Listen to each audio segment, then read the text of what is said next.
नमस्कार, स्वागत है आपका इस कार्यक्रम में। प्रधानमंत्री नरेंद्र मोदी जब इटली के प्रधानमंत्री के साथ में मेलोडी टॉफ़ी एक्सचेंज कर रहे थे, ठीक उसी समय विपक्ष के नेता राहुल गांधी अमेठी और रायबरेली के दौरे पर ये बात कह रहे थे कि आर्थिक तूफान सर पर है और प्रधानमंत्री इस समय टॉफ़ी बाँट रहे हैं। किसान रो रहे हैं, लेकिन प्रधानमंत्री रील बना रहे हैं। ये नेतृत्व नहीं, नौटंकी है। आपको याद होगा कि प्रधानमंत्री ने केरल के चुनाव के दौरान ये बातें कही थी कि कांग्रेस और कांग्रेस का जो इकोसिस्टम है, वो देश में एक भ्रम फैलाने में लगा है कि किस तरह से पेट्रोल, डीजल की कीमतें और पेट्रोल की कमी है, और उसको लेकर प्रधानमंत्री ने उस रैली में खासा कुछ बयान दिया था। लेकिन अब प्रधानमंत्री के अपने ही लोग, सुरजीत भल्ला, जिनको कि प्रधानमंत्री और सरकार ने आईएमएफ भेजा, उन्होंने जो आर्टिकल लिखा, उसमें उन्होंने ये बातें कही है कि किस तरह से सरकार एक तरह से आर्थिक जो चैलेंजेज हैं, उसको लेकर कोई बहुत ज़्यादा उससे निपटने के लिए, उस क्राइसिस को निपटने के लिए सरकार एक तरह से उस सैटिस्फैक्शन के मोड में है, जिससे कि वो उस पे फौरी तौर पे कोई कार्रवाई या कोई कदम नहीं उठा रही है। और एक तरह से सरकार तो चुनाव जीत रही है, बीजेपी चुनाव जीत रही है, लेकिन इकॉनमी हार रही है, और उसके पीछे उन्होंने कई सारे कारण गिनाए। किस तरह से 35 सालों में हमारी जो 6% की एवरेज ग्रोथ रेट रही है, और उसके पीछे के क्या-क्या कारण रहे, सरकार क्यों डिनायल मोड में रही है। तो सवाल है कि सरकार क्या आर्थिक फ्रंट पे एक तरह से अ, ज जिस चैलेंज आज की तारीख में जो आर्थिक तूफान का ज़िक्र राहुल गांधी कर रहे हैं, पूरी दुनिया के एक्सपर्ट कर रहे हैं, भारत के एक्सपर्ट कर रहे हैं, उसको निपटने के लिए सरकार एक तरह से ऑप्टिक्स का सहारा ले रही है, या फिर मोरल प्रीचिंग दे रही है। सरकार उन चैलेंजेस को, इकोनॉमिक रिफॉर्म्स को, और जिस तरह से रुपए की हालत खस्ता है, उसको सुधारने के लिए सरकार उस फ्रंट पे क्यों नहीं मोर्चाबंदी कर रही है। आज के कार्यक्रम में इन सवालों से हम जूझेंगे, इन सवालों को समझने की कोशिश करेंगे, और साथ ही हम उस चर्चा को भी, उस पे भी बात करेंगे जो भारतीय कॉकरोच पार्टी का जन्म हुआ है, जिसने इंटरनेट को एक तरह से पूरे इंटरनेट और इंस्टाग्राम पे क्रांति मचा दी है, और बीजेपी का जो इंस्टाग्राम का जो फॉलोअर है, उसको भी उसने क्रॉस कर लिया है। सरकार की तरफ से या मेटा की तरफ से उनके अकाउंट को रोक लिया गया है। लेकिन नई कॉकरोच पार्टी से भारत में क्या क्रांति हो सकती है, या सिर्फ ये इंस्टाग्राम में फिलहाल अपनी भड़ास निकालने का माध्यम है, या इसके पीछे भी कोई पॉलिटिकल पार्टी काम कर रही है? इन दोनों सवालों को हम समझेंगे। आज के कार्यक्रम में हमारे साथ जो मेहमान जुड़ रहे हैं, आरती जेरत जो सीनियर जर्नलिस्ट हैं वो जुड़ रही हैं, साथ ही सुनील शुक्ला जुड़ रहे हैं, और शशिकांत पांडे जो कि भीमराव यूनिवर्सिटी में पॉलिटिकल साइंस के प्रोफेसर हैं, वो भी हमारे साथ जुड़ रहे हैं। सबसे पहले शुरुआत करते हैं आरती जी आपसे। जो राहुल गांधी ने जो सरकार पे अटैक किया है, जो प्रधानमंत्री पे अटैक किया है कि ये रील की सरकार चल रही है, ये नेतृत्व नहीं दे पा रहे हैं, और जिस तरह से उन्होंने गद्दार शब्द का भी इस्तेमाल किया, आपको लगता है कि एक्चुअल में सरकार इकोनॉमिक फ्रंट पे जो इकोनॉमिक चैलेंजेज हैं, जिस तरह से ईरान क्राइसिस के बाद ये उत्पन्न हुआ है, खड़ा हुआ है, और जिसको लेकर के सुरजीत भल्ला ने आज के अपने इंडियन एक्सप्रेस के आर्टिकल में उसका विस्तार से जिक्र किया है। तो अब तो सिर्फ राहुल गांधी की बात नहीं है, सरकार के जो अपने लोग हैं, जो अपने सिम्पैथाइजर हैं, या सुरजीत भल्ला तो सबसे बड़े चीयर लीडर थे। सरकार को उन्होंने इतने सारों तर्कों से उन्होंने सरकार के लिए बैटिंग की है। वो अगर कह रहे हैं कि इकोनॉमिक फ्रंट पे हमारी बहुत खस्ता हालत है, और हमारी स्थिति इथियोपिया और बांग्लादेश के बराबर है, यानी कि उससे भी बदतर है अगर हम पर व्यक्ति डॉलर इनकम की बात करें। देखिए, ऐसा है कि ये सरकार के चीयरलीडर्स जो है ना, इन्होंने 12-13 साल से हमको इतना मिसलीड किया है, क्योंकि वो अपनी भक्ति में इतने मस्त थे कि उन्होंने बिल्कुल मतलब जो सही बात है, जो ट्रूथ है, वो किसी को नहीं बताया, हमको नहीं बताया, सिर्फ झूठ बोलते गए। तो अब देख लीजिए, हाँ, मोदी जी ने हमको यूपीआई दिया है, वो एक बहुत बड़ा गेन है हमारे लिए। उन्होंने बहुत अच्छे हाईवेज बनाए हैं पूरे देश में, वो बहुत अच्छा है। पर जो सबसे बड़ी समस्या है आज के युवाओं के लिए, एम्प्लॉयमेंट, जॉब्स, उस पे कोई कदम नहीं उठाया है आज के दिन तक। और बल्कि ये आप सोच लीजिए, ये जो एफडीआई हो रहा है, जो जितना मतलब इन्होंने इतना बोस्ट किया था कि हमारे यहाँ इतना सारा एफडीआई आ रहा है, आज के दिन में वो नेगेटिव में जा रहा है। और कल मैंने रिपोर्ट पढ़ी थी कि टेस्ला भी अपना फैक्ट्री बंद कर रही है। तो मतलब जॉब क्रिएशन का तो कुछ हुआ ही नहीं है, और यही मेरे ख्याल में सबसे बड़ी समस्या है। इसीलिए मतलब ऐसे एक एक जो इंटरनेट का पार्टी है, भारत कॉकरोच जनता पार्टी, ये इतना इतना तूफान क्यों मचाया है इन लोगों ने इंटरनेट पे? क्योंकि जो हमारे युवा है वो इतनी फ्रस्ट्रेटेड है, इतनी फ्रस्ट्रेटेड है। आप सोच लीजिए, अभी नीट का एग्जाम हुआ, ये बच्चों ने 22 लाख बच्चों ने ये एग्जाम दिया। कितने सालों, कितने महीनों सालों इन्होंने काम किया कोटा जैसे कोचिंग सेंटर्स में, और फिर जाके पेपर लीक हो गया और पेपर कैंसिल हो गया। अब उनको फिर से ये करना है, ये पूरा जो साइकिल है, मैराथन है स्टडीज का, फिर से उनको करना पड़ रहा है। और ये पहली बार नहीं है, 2024 में भी नीट पेपर का लीकेज हुआ था, उस टाइम कैंसिल नहीं हुआ, पर लीकेज तो हुआ था। सुप्रीम कोर्ट ने खुद कहा था कि लीकेज हुआ। तो मुझे जो लग रहा है सबसे बड़ा धोखा हमारे देश के युवा के साथ हो रहा है, जो जिन्होंने ये सरकार को इतना बैक किया और इतनी उम्मीद से ये सरकार को लाए, और जो चीयर लीडर्स हैं, जो भक्त हैं, सुरजीत भल्ला जैसे लोग, उन्होंने ये युवाओं को कन्विंस कर दिया था पिछले 10 साल में कि ये सरकार बहुत अच्छा चल रही है।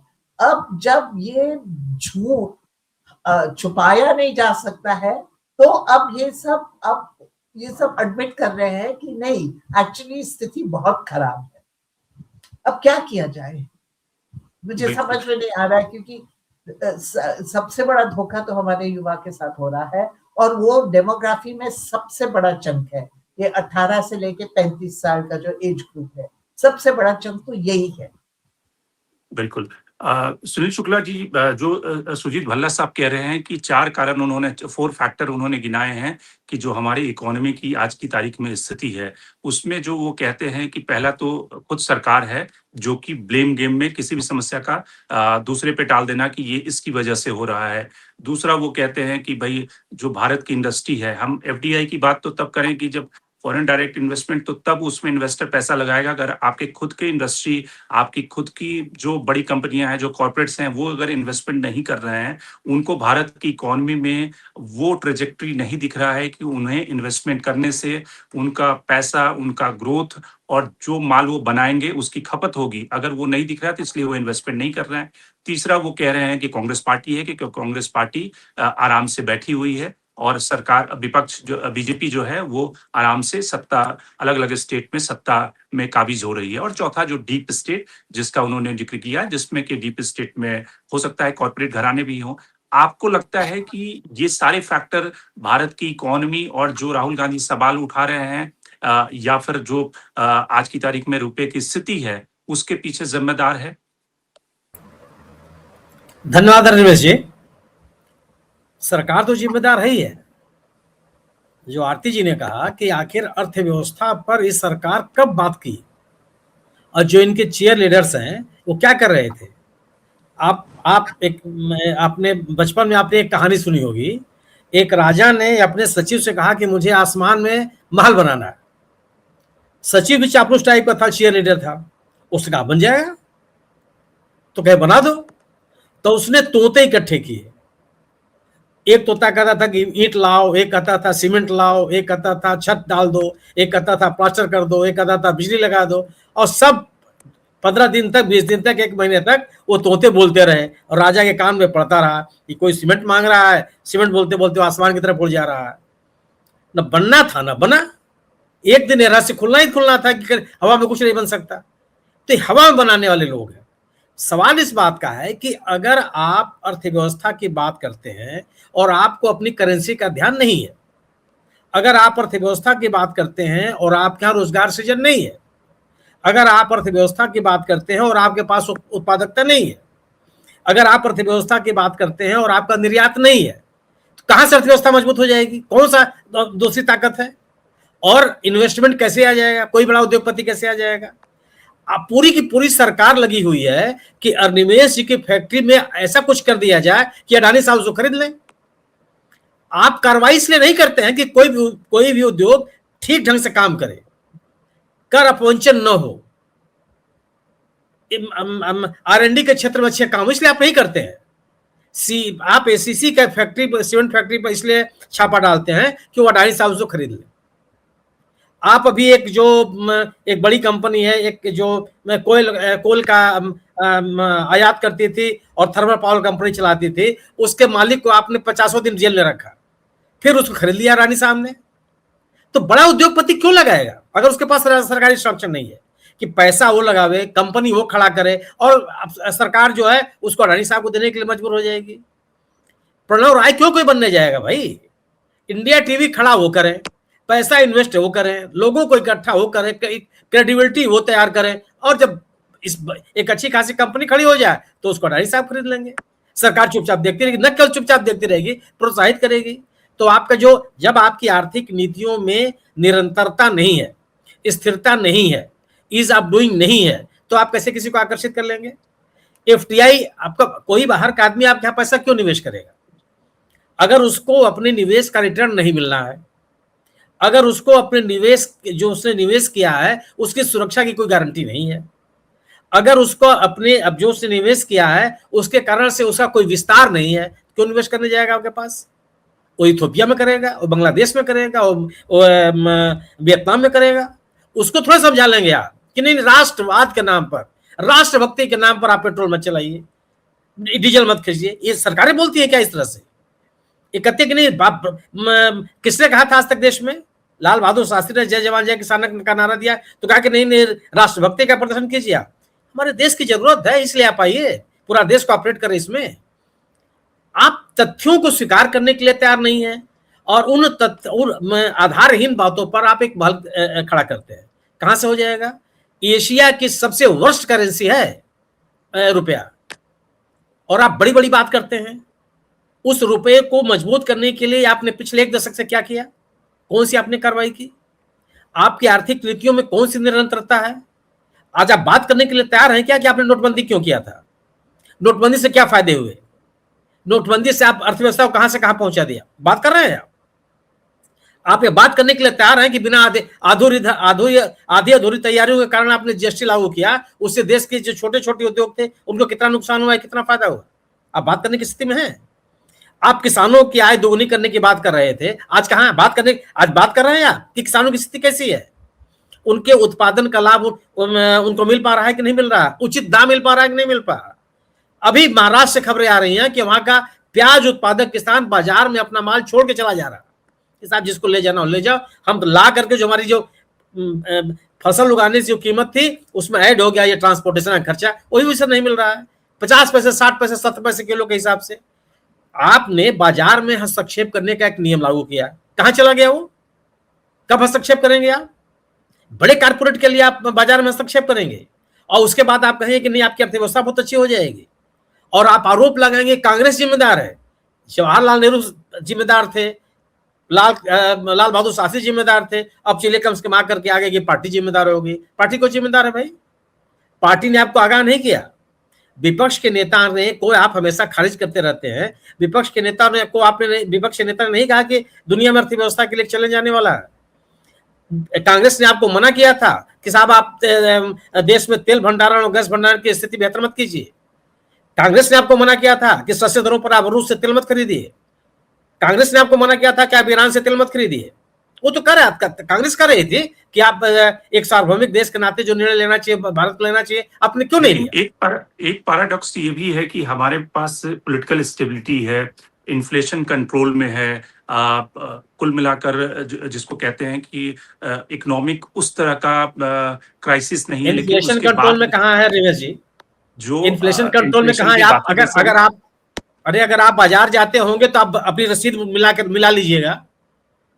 आप कोई भी चीज आज इस हफ्ते में जिस कीमत पर आप लेकर के आए हैं खुदरा बाजार में, अगले हफ्ते में उस कीमत पर नहीं मिलेगी। अगर आप दवा खरीदते हैं तो उनकी कीमत आप देख लीजिए, डॉलर की कीमत बढ़ती चली जाएगी तो इंसुलिन की कीमत घट जाएगी। किसने बता दिया? चावल की कीमत घट जाएगी। लेकिन जो सरकारी आंकड़ा है उसके हिसाब से इन्फ्लेशन अभी भी मैनेजेबल जो फिगर है, दुनिया के बाकी जो देशों में अगर देखें ग्रोथ का जो हमारा फिगर है वो भी एक सही फिगर है। लेकिन उसके बाद भी जो रुपया गिर रहा है, उसके बाद भी इन्वेस्टर का कॉन्फिडेंस नहीं है भारत की अर्थव्यवस्था में। ये सबसे आश्चर्यजनक तथ्य है कि अगर यही आपकी ग्रोथ रेट अच्छी है, इन्फ्लेशन कंट्रोल में है, पॉलिटिकल स्टेबिलिटी है, तो ये सारे फैक्टर होते हैं कि कोई भी इन्वेस्टर उसमें इन्वेस्ट करे उस देश में। लेकिन अगर इन्वेस्टर नहीं इन्वेस्ट कर रहा है, यहाँ तक कि आपके प्राइवेट इन्वेस्टर भी इन्वेस्ट नहीं कर रहे हैं, तो कुछ ना कुछ तो दाल में काला है। स्वाभाविक सी बात है। आप एक तो आपकी नीतियों में अस्थिरता है, दूसरी चीज आपके पास क्रोनिक कैपिटलिज्म है, तीसरी चीज जो उत्पादन है, जो उत्पादन आप जो कुछ भी है जिसका उसके लिए आप मार्केट उपलब्ध कराने की स्थिति में नहीं है। तीसरी चीज आपका निर्यात और आयात का घाटा जो है लगातार बढ़ता चला जा रहा है और आप कुछ नहीं कर रहे हैं। सवाल, अगर आप कहते हैं कि राजनीतिक स्थिरता के परिणाम सामने आते हैं, अन्यथा वो नारा केवल है। अगर पॉलिटिकल स्टेबिलिटी है तो उसके सामने चीजें आनी चाहिए ना। सरकार स्थिर है, उसकी नीतियां स्थिर हो, वो तो नहीं दिखाई पड़ता। कल आपकी कुछ नीति हो जाती है, पर आपने नीति बनाई कि किसी भी कंपनी को, किसी को 2 एयरपोर्ट से अधिक नहीं दिया जाएगा रखरखाव के लिए, बदल दिया आपने कंपनियों को बैंकरप्ट करने के जो क्या आपकी पॉलिसी थी आपने बदल दी। ऐसी नीति, आप जब क्रोनिक कैपिटलिज्म को बढ़ावा देंगे तो आपके राजनीतिक स्थिरता का जो दावा है वो खोखला साबित होगा। और अगर आपकी पॉलिसी, अगर आपकी इकोनॉमिक्स प्रोडक्टिव नहीं होगी तो फिर आपका स्टेबल इकोनॉमी का दावा बेमानी है, वो देश के सामने है। आप स्वीकार करने के लिए तैयार हैं क्या? यही प्रधानमंत्री जी हैं ना, यही मोदी जी हैं जो यूपीए की सरकार में जब रुपए की कीमत गिरती जा रही थी तो उन्होंने प्रधानमंत्री के बारे में क्या टिप्पणी की थी। आज इस सरकार के किसी नेता से रुपए का आर भी सुनने के लिए तैयार हैं क्या? आपको सुनाई पड़ रहा है कहीं? कोई बात ही नहीं करने वाला है। आपने जब पूरी अपोजिशन ने यूएस के साथ आपके ट्रेड डील को लेकर के आपत्तियां उठाई, कोई सुनने के लिए तैयार था? कोई बात करने के लिए तैयार था कि किन शर्तों पर आप ये डील कर रहे हैं? इटली के साथ 2022 तक हमारा आपका व्यापार हम प्लस में था, भारत के लगातार गिरता चला जा रहा है। उसको बेहतर करने के लिए कौन सा उपाय कर रहे हैं आप? चीन के साथ आपका लगातार व्यापार घाटा बढ़ता चला जा रहा है, उसको बेहतर करने के लिए कौन से काम कर रहे हैं? आपने पिछले 1 दशक में कोई भी ऐसा क्वालिटेटिव उत्पादन किया है जिसकी मांग दुनिया के पैमाने पर हो, जिसके लोग भारत की तरफ देख रहे हो? कोई चीज आपने बनाई हो? हम टेक्सटाइल्स के जमाने में के क्षेत्र में हमारा बोलबाला था, बांग्लादेश हमारा कंपटीटर खड़ा हो गया, जबरदस्त कंपटीटर खड़ा हो गया। ये स्थितियां हैं। आप अर्थव्यवस्था की आधारभूत समस्याओं को स्वीकार करने के लिए तैयार नहीं है, केवल और केवल नैरेटिव्स और ऑप्टिक्स में जी रहे हैं। इसको एक एक्सपोज होना ही है।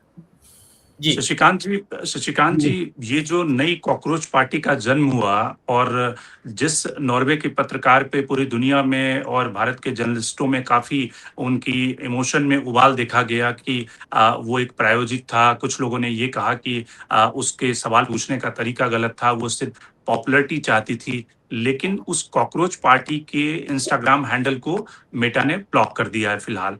आपको लगता है कि ये जो नई एक इंस्टाग्राम या फिर डिजिटल प्लेटफॉर्म के जरिए जेनजी जनरेशन का जो आक्रोश है वो रिफ्लेक्ट हो रहा है, ये ऑर्गेनिक है, स्पॉन्सर्ड है? कई सारे लोग ये भी कह रहे हैं कि क्या इंस्टाग्राम से पॉलिटिक्स होगी, लेकिन हमने देखा कि तमिलनाडु में विजय की सफलता का सबसे बड़ा फैक्टर तो ये था कि वो एक्टर के साथ इंस्टाग्राम पे उनका इन्फ्लुएंस था। तो आपको लगता है कि जिस नॉर्वे की जर्नलिस्ट ने जो सवाल उठाए उसको हमने साबित कर दिया कि उस अकाउंट को ब्लॉक करके कि हम प्रेस फ्रीडम के मामले में, सटायर व्यंग को सहने के मामले में कितने कमजोर हैं, और आपको इसके पीछे का पॉलिटिकल मोटिव क्या समझ में आता है? देखिए शंकर जी, आप सभी को नमस्कार। जहाँ तक ये नॉर्वे के एपिसोड की बात करें, कॉकरोच पार्टी की बात करें, सभी में कहीं ना कहीं एक कनेक्शन बनता है। नॉर्वे में जो जर्नलिस्ट ने प्रश्न किया, उस प्रश्न में, उस एक लाइन के प्रश्न में बहुत सारा मैसेज था और बड़ा पावरफुल वो स्टेटमेंट था कि उन्होंने अपनी बात जब रखी कि prime minister Modi can I ask question from the freest from the country where press is the freest, और नंबर 1 पर जो है नॉर्वे में प्रेस फ्रीडम इंडेक्स में आता है। नीदरलैंड को भी इसको हम जोड़ लें, वो थोड़ा कम रिपोर्टिंग हुई, लेकिन नीदरलैंड में भी ऐसी ही बात हुई थी। और हम जो है प्रेस फ्रीडम इंडेक्स में 2014 के बाद से भी बहुत काफी नीचे गए हैं और 157वां हमारा रैंकिंग है। तो निश्चित रूप से चूंकि हमारे यहाँ जो बड़े जो अखबार हैं, या मैं देख रहा था उस दिन न्यूज चैनल्स पे भी कहीं कोई न्यूज दिखाई नहीं पड़ी, लेकिन सोशल मीडिया के युग में आपको इंस्टा पे, ट्विटर पे, और ये बहुत व्यापक पैमाने पर भारत में ये स्टोरी चली, और उसमें कहीं ना कहीं वो पुरानी भी चीज आई कि प्राइम मिनिस्टर इंदिरा गांधी वहां पहले गई थी और उन्होंने वहां पर प्रेस कॉन्फ्रेंस को एड्रेस किया था। तो प्रधानमंत्री मोदी एक प्रारंभ से ही वो 2 बार उन्होंने केवल यूएस में बाइडेन के समय में और एक अभी जब गए थे तब उन्होंने प्रेस को एड्रेस करने की कोशिश की थी, और वो भी उनके जवाब जो थे वो बिल्कुल सटीक कोई रिस्पांस नहीं था जो कि उनसे मीडिया प्रश्न कर रही थी, वो एक तरह से बचने की कोशिश थी। तो ऐसे में स्वाभाविक है कि पूरी दुनिया में जब हम एक तरह से भारत को विश्व गुरु की बात करते हैं और तमाम हम सारे बातें करते हैं, तो आप कहीं ना कहीं आप एक रडार पर है और आप ऑब्जर्व किए जाते हैं, आपकी बातों को जो है वो देखा जाता है, और उसमें भारत में जिस तरीके से जो क्वेश्चंस माइनॉरिटीज को लेकर के या प्रेस फ्रीडम को लेकर के उठते रहे हैं, प्रधानमंत्री को जवाब देना चाहिए था। और वहां पर अगर प्रेस को एड्रेस न करना, एक तरह से जो एक परसेप्शन जो बनता रहा है, उस परसेप्शन को और आपने जो है आपके अगेंस्ट जो परसेप्शन है वो मजबूत किया है।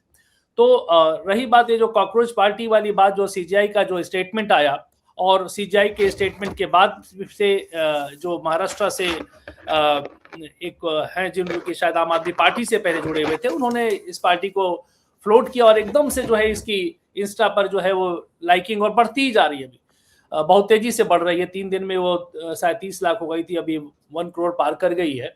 तो एक ये शो करता है कि एक यूथ में भी आक्रोश है, कहीं ना कहीं रेस्टलेसनेस है, आक्रोश, जैसा कि हमारे को पैनलिस्ट ने रेफर किया। अनएम्प्लॉयमेंट कोई नया मुद्दा नहीं है, वो प्रारंभ से एक मुद्दा रहा है, लेकिन वो अब एक तरह से वो फ्रस्ट्रेशन लेवल को पार कर रहा है। क्योंकि अगर आप देखें कि पिछले कुछ वर्षों में 10-15 सालों में जितनी तेजी से जो है वो बहुत सारे जो पेपर्स लीक हुए हैं, उसके बाद जो बहुत सारे जो कैंडिडेट्स हैं, अभ्यर्थी हैं, उन्होंने जो है सुसाइड कमिट किया है, तो उसकी वजह से एक यूथ में भी कहीं ना कहीं एक निराशा है, हताशा है, और उसी का रिफ्लेक्शन जो है हम इस तरह के पार्टी के इमरजेंस में, भले ही एक सटायर के तौर पे हो, लेकिन वो देखते हैं। मैं इसमें बहुत ज्यादा कोई मीनिंग नहीं देखता। भारत एक बहुत बड़ा देश है, वो एक छोटा देश नहीं है कि इसकी वजह से एकदम से कोई भूचाल सा आ रहा हो, लेकिन निश्चित रूप से यह एक सिमरिंग पॉइंट को रिफ्लेक्ट करता है, एक डिस्कंटेंट को रिफ्लेक्ट करता है, और जरूरत इस बात की है कि एक डिस्कंटेंट है, ओवरऑल डिस्कंटेंट है। जिस तरह से ईरान वार के बाद जो तेल कंपनियां हैं, उनका जो अनुमानित घाटा जो 1 लाख करोड़ तक पहुंचने की संभावना बताई जा रही है, और उसके जो रिपरकशंस आ रहे हैं, आने शुरू हो गए हैं। जब हम बात कर रहे हैं सुरजीत भल्ला की, लेकिन सुरजीत भल्ला से पहले प्रधानमंत्री का जब स्टेटमेंट आ जाता है कि हमें जो है वो सोना जो है वो नहीं खरीदना चाहिए, विदेश यात्रा नहीं करना चाहिए, इसका मतलब है कि कहीं ना कहीं वो एक कन्फेशन है कि हम एक सिचुएशन अलार्मिंग है, एक अलार्मिंग सिचुएशन की तरफ हम जा रहे हैं। ईरान वार अभी समाप्त नहीं हुआ है, और उसके बाद अगर वो समाप्त हो भी जाता है तो जो ऑलरेडी जो डैमेज हो चुके हैं, नॉर्मलिटी को रिस्टोर करने में भी काफी वक्त लगेगा। तो उसके जो नेगेटिव रिपरकशंस है वो अभी हमारे सामने आने लगे। और जो सुरजीत भल्ला, जो कि एक समय में ये लोग एडवोकेट हुआ करते थे, सरकार के का पक्ष रखते थे, उन्हीं का एक बड़ा फेमस स्टेटमेंट आज ही इंडियन एक्सप्रेस में जो आप बात कर रहे थे कि जो बैंडेड से नहीं समस्या का समाधान होगा, एक तरह से जहां पे सर्जरी रिक्वायर्ड है वहां बैंडेड के माध्यम से उस प्रॉब्लम को एड्रेस नहीं कर सकते।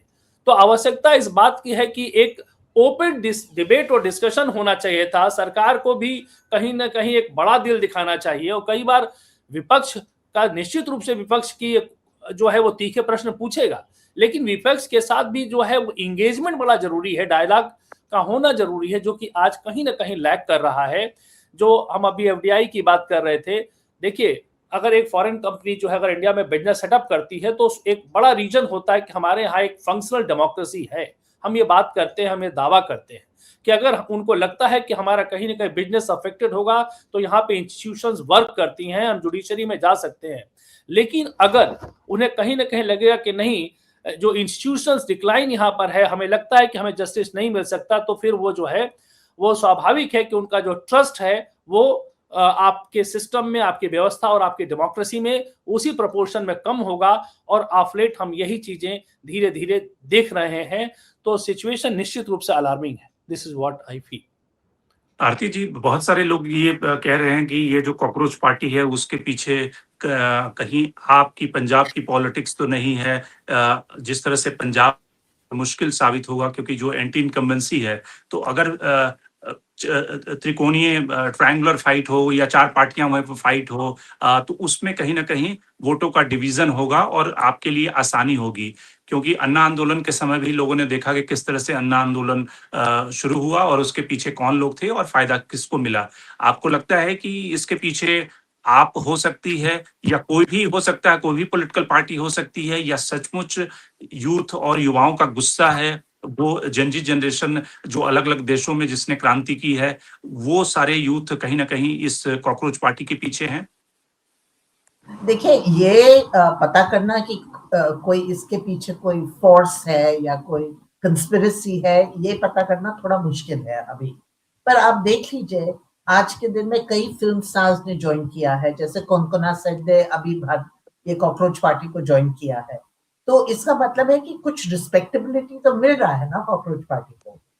पर मैं आपको बंगाल का एग्जाम्पल देना चाह रही हूँ। देखिए, 4 मई को नतीजे निकले, 8 या 9 मई को वहां शुभेंदु अधिकारी को चीफ मिनिस्टर बनाया गया।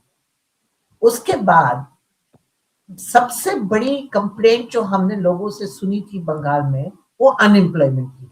सब ने कहा था कि हम इतना पैसा खर्च करके हम अपने बच्चों को पढ़ाते हैं, पर नौकरी नहीं मिलती है, उनको बाहर जाना पड़ता है। अच्छा, इतने दिन हो गए, सरकार ने आज तक क्या किया है? अभी तक फाइनेंस मिनिस्टर अपॉइंट नहीं किया है उन्होंने। क्या कर रहे हैं? बुलडोजर्स चला रहे हैं। वंदे मातरम को मैंडेटरी बनाया है।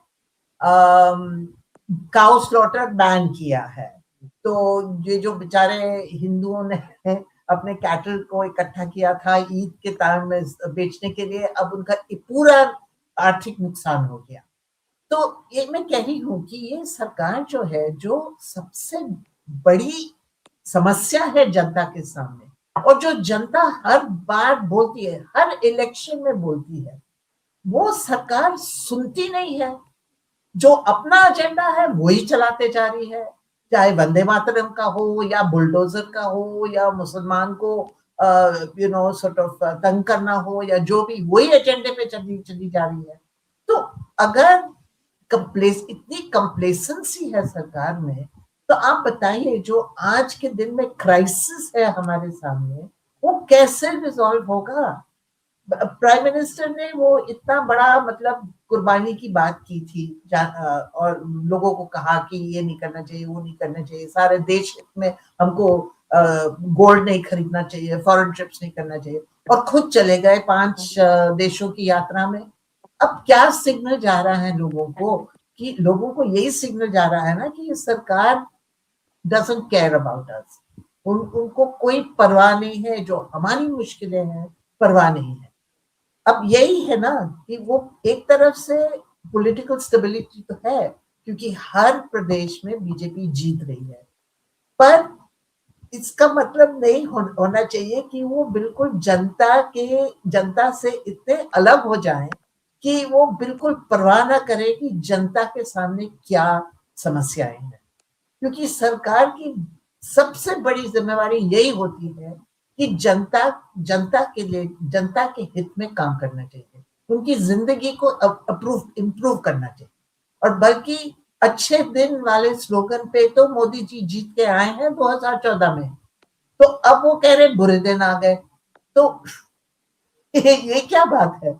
तो बताइए, मतलब ये इनकी जो मिसप्लेस प्रायोरिटीज है, सारा जो इनका एजेंडा का काम है उस पे तो वो बहुत जल्दी चलते हैं, पर जो मुश्किल काम है, जॉब्स क्रिएट करना, आर्थिक स्थिति को अच्छा करना, इन्वेस्टमेंट लाना, मैन्युफैक्चरिंग बढ़ाना, ये मुश्किल वाली काम है। इसमें तो वो बिल्कुल ध्यान नहीं देते हैं, क्योंकि ये मुश्किल काम है और कभी कभी इसके लिए अनपॉपुलर डिसीजंस लेने पड़ते हैं।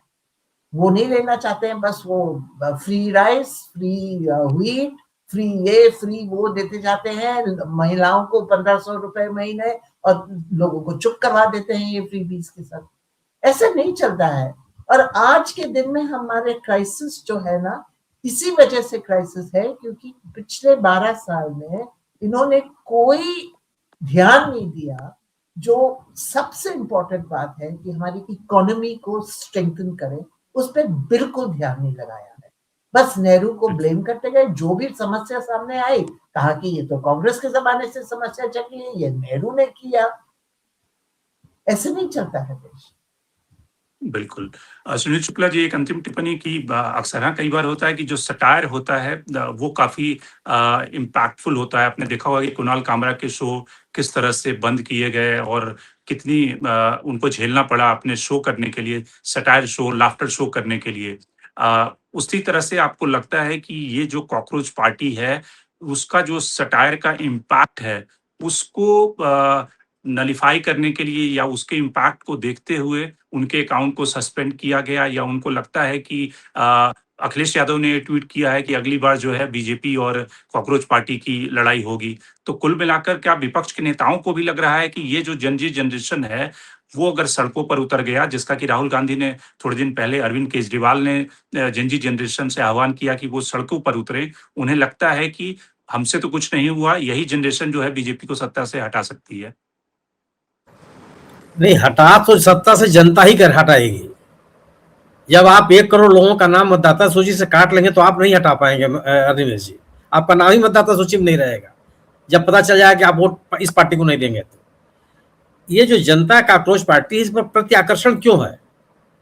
आप मुझे बताइए, इस चिलचिलाती गर्मी में आप सड़क से गुजर रहे हैं और कोई रेन कोट बेच रहा हो, उसको देख खरीदने के बाद छोड़ दीजिए, आप उसकी तरफ देखेंगे भी नहीं। चला यार, धूप के मारे जान चली जा रही है और रेन कोट बेच रहा है। लेकिन जब वो कहेगा कि आप पानी की बोतल ले लीजिए, तो एक बार देख लें कि रख लो, हो सकता कि पानी की आवश्यकता मुझे पड़े। जनता का आक्रोश पार्टी वही है। आज लोगों के मन में जिस तरह का जो बात कर रही है, उसको तो देख लीजिए ना। वो क्या कर रही है कि जो आदमी पार्टी बदलेगा उसको 20 साल तक चुनाव लड़ने नहीं देंगे। वो ये कह रहे हैं कि बेरोजगारी दूर करना हमारी पहली प्राथमिकता होगी। वो कर रहे हैं कि एक ऐसा वातावरण बनाने की कोशिश की जाएगी जिससे हम शुचिता की बात कर सकते हैं, जिससे वो जो ट्रेडिशनल पार्टीज हैं उनसे उबे हुए लोग हैं। सवाल इस बात, जिसकी बात अभी आरती ने कहा, मैं फिर उल्लेख करूंगा कि सवाल पश्चिम बंगाल में हर आदमी चिल्ला रहा था कि रोजगार नहीं है, और आप कर क्या रहे हैं कि साहब नमाज नहीं पढ़ने देंगे सड़क पर। किसने आपसे कहा था कि इनके नमाज पढ़ने से हमको दिक्कत हो रही है? आप क्या कर रहे हैं कि साहब हम काऊ स्लॉटर नहीं होने देंगे। वहां का मुसलमान कह रहा है कि साहब हम आपके जानवर हम नहीं खरीदेंगे। परेशान कौन हुआ? जो व्यक्ति जानवर पाले हुए था कि समय आने पर हम बेच देंगे और कुछ हमको पैसा मिल जाएगा, वो परेशान है। उससे तो खरीदार पल्ला झाड़ लिया कि नहीं, हम तो नहीं लेंगे भाई, इस हम अपने आप को संकट में डालेंगे। सवाल रोजगार का है और बात आप कर रहे हैं कि नहीं नहीं हम नमाज नहीं पढ़ने देंगे। कोई तालमेल है क्या इसमें? जनता का आक्रोश पार्टी ने लोगों को इसीलिए आकर्षित किया है। यह किसको राजनीतिक फायदा होगा और नहीं होगा, यह अभी इसका जवाब हाँ ना में नहीं दिया सकता। लेकिन इसने एक माहौल बना दिया है। जो ट्रेडिशनल पार्टीज हैं और जो सत्ता में बैठे हुए लोग हैं, जिन्होंने अच्छे दिन का आश्वासन दिया था, जिन्होंने बदलाव का आश्वासन दिया था, जिन्होंने किसानों की आय दुगनी करने की बात की थी, सवाल उनके लिए है। और यह जो लोगों का आप अकाउंट बंद कर देने से पार्टी खत्म हो जाएगी। आप कई जो यूट्यूब चैनल है उसको आप बंद कर देते हो तो यूट्यूब चैनल खत्म हो जाता है। उसको फिर कोई दूसरा चैनल बना के शुरू हो जाता है तो लोग वहां इकट्ठे नहीं हो जाते। ये मैंने कितना सतही सोच है कि इसका अकाउंट बंद कर दो। अरे अकाउंट बंद कर देने से क्या हो जाएगा? लोग खोज के उसके पास जाएंगे। 2 दिन के भीतर उस व्यक्ति के पास 1 करोड़ से ज्यादा सदस्य हो गए। और केवल वो महाराष्ट्र में सीमित नहीं है, वो केवल गुजरात में सीमित नहीं है, इस देश के हर कोने में तक उसकी पहुंच हो गई। हर इलाके के लोग उससे जुड़ने लगे। और एक लड़का जिसने एक आइडिया दिया, उसको लोगों ने लपक लिया और लोग उसे जुड़ने में अपना फक्र महसूस कर रहे हैं। कोई छिपा नहीं रहा है, वो कह रहा है कि हाँ उसका मेंबर है। आज अभी मैं निजी अनुभव आपको बता रहा हूं। मैं घर से निकला था और 2 चाय की दुकानों पर केवल बैठा, यूं ही उन दोनों दुकानों पे कांग्रेस पार्टी की बात हो रही थी और लोग कह रहे थे कि आप मेंबर बने कि नहीं बने। मैं श्रोता था, केवल बैठ के सुन रहा था। आप ये सोच लीजिए कि स्थिति क्या है। बिल्कुल। ये तो कुल लोगों मिलाकर के मन विकल्प में की उपज जो रहा है, तलाश है, आक्रोश का प्रकटीकरण है वो। बिल्कुल। इससे तो कुल मिल ट्रेडिशनल पॉलिटिकल पार्टीज को के लिए बड़ी चेतावनी है। बिल्कुल। जी। तो कुल मिलाकर जो बड़ी बात ये है कि विकल्प की तलाश न केवल देश की जनता कर रही है, बल्कि देश की युवा जो अलग-अलग समस्याओं से, रोजगार की चिंता, महँगाई और तमाम समस्याओं से जूझ रही है, वो भी विकल्प की तलाश में है। भले ये आज की तारीख में सैटायरिकल अकाउंट लगे, इंस्टाग्राम का वैसा अकाउंट जो कि जनता के या युवाओं की समस्या को उठाकर मज़ाक करने के लिए बनाया गया हो, लेकिन अगर इसकी दिशा और गति गंभीर डायरेक्शन में रही, तो निश्चित रूप से जो ट्रेडिशनल पॉलिटिक्स करने वाली पार्टियां हैं, उसके लिए बड़ी चुनौती बन सकती है। साथ ही राहुल गांधी के जो सवाल हैं, भारतीय इकोनॉमी की जो स्थिति है और जिस तरह से सुरजीत भल्ला ने जो सवाल उठाए हैं, उससे सरकार के लिए ही एक तरह से खतरे की घंटी है कि उनके अपने ही लोग भारत की अर्थव्यवस्था पर सवाल उठा रहे हैं। तो आज के कार्यक्रम में इतना ही। आरती जी आप जुड़ी, आपका बहुत-बहुत धन्यवाद। सुनील शुक्ला जी आपका बहुत-बहुत धन्यवाद और साथ ही शशिकांत पांडे जी आपका भी बहुत-बहुत धन्यवाद। देश दुनिया की बाकी खबरों के लिए आप बने रहिए डायलॉग्स के साथ।